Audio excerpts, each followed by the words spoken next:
Salam bahagia, Namo Buddhaya. Tahukah kalian bagaimana sikap tokoh agama Buddha lokal dan nasional dalam pengembangan kerukunan beragama? Sikap tokoh agama Buddha lokal dan nasional dalam mengembangkan kerukunan beragama selalu mengingatkan umatnya agar memiliki sikap toleran terhadap keberagaman agama di lingkungan sekitar. Pada kali ini kita akan mempelajari sikap tokoh agama Buddha lokal dan nasional dalam mengembangkan kerukunan beragama. Apakah kalian sudah siap? Mari kita belajar pada hari ini bersama saya, Saring Santosa.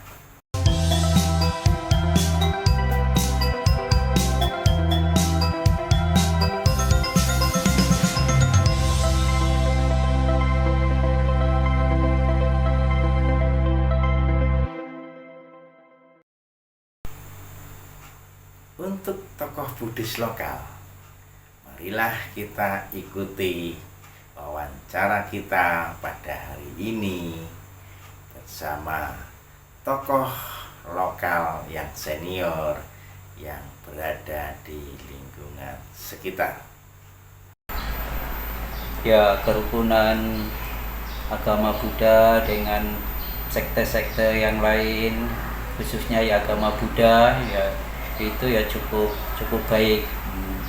Yang dicontohkan kalau ada hari raya besar seperti Waisak, ya kita merayakan bersama-sama di Candi Muara Jambi. Nah, itu sama-sama dari aliran Budayana, Mahayana, Theravada, ya bersama-sama. Kalau kita di antar agama yang ada di Jambi, ya Islam, ya Katolik, ya itu ya kita baik. Apalagi gitu kita di Jambi ini, samping kita itu ya ada masjidnya, kita juga bisa membantu pembangunan masjid dulunya. Sekarang sudah jadi bagus dengan berdampingan dengan kita, negara kita. Nah, itu kalau kita di masyarakat, ya kita bisa toleransi antar agama yang lain, itu yang saling menghormati, yang sangat diwujudkan, yaitu setiap hari raya, umpamanya hari raya Natal, kemudian yang agama Buddha dengan agama Islam itu ya berkunjung ke tempat yang merayakan Natal. Begitu juga sebaliknya kalau yang hari Idul Fitri, kemudian yang agama Buddha dengan agama Katolik ya kemudian berkunjung ke tempat yang merayakan Idul Fitri. Seperti juga di Waisak, yang agama Buddha kemudian yang agama Islam dengan agama Katolik ya berkunjung di tempat yang merayakan Waisak. Itu sudah terjalin sejak dari, kalau di masyarakat dulu itu ya dari saya kecil itu juga sudah terjadi seperti itu sampai sekarang ya. Kemudian kalau di Jambi itu ya antar forum-forum guru, kemudian itu bisa berkunjung ke tempat yang saling di agama-agama yang lain. Nah, itu sudah dilakukan, sudah cukup baik gitu. Oke, terima kasih Bante, Namo Buddhaya. Iya, terima kasih.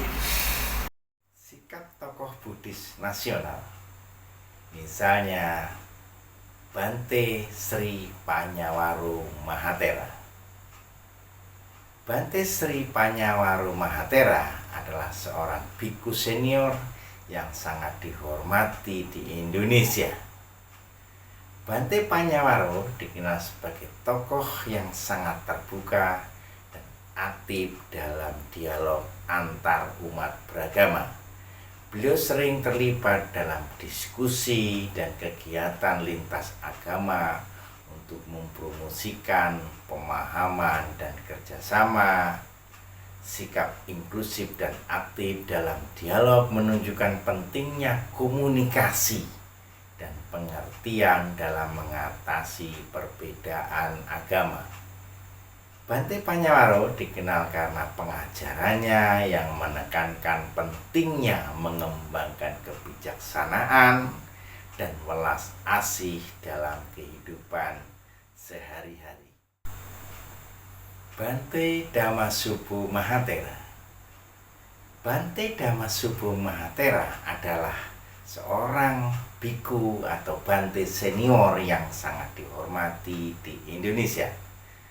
Bante Dhammasubhu dikenal karena pengajarannya yang mendalam dan bijaksana tentang Dhamma. Beliau sering memberikan ceramah, retreat meditasi, dan program pendidikan di berbagai tempat di Indonesia.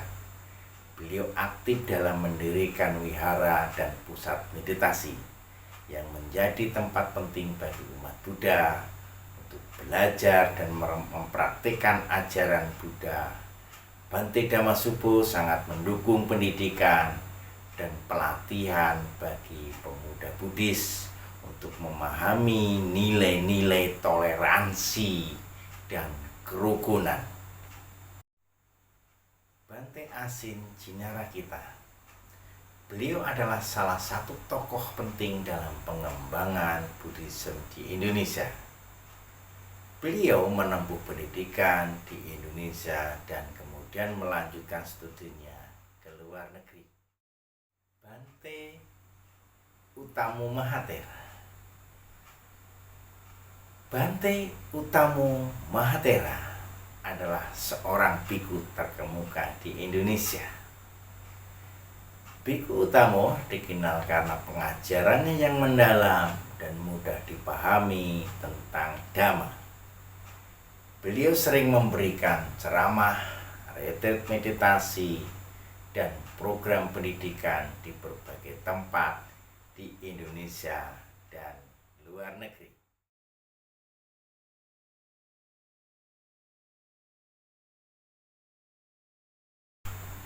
Sikap tokoh Buddhis antara lain mengembangkan rasa saling menghormati, meningkatkan toleransi, menjalin hubungan baik dengan umat beragama lain, berpartisipasi dalam pengembangan sosial.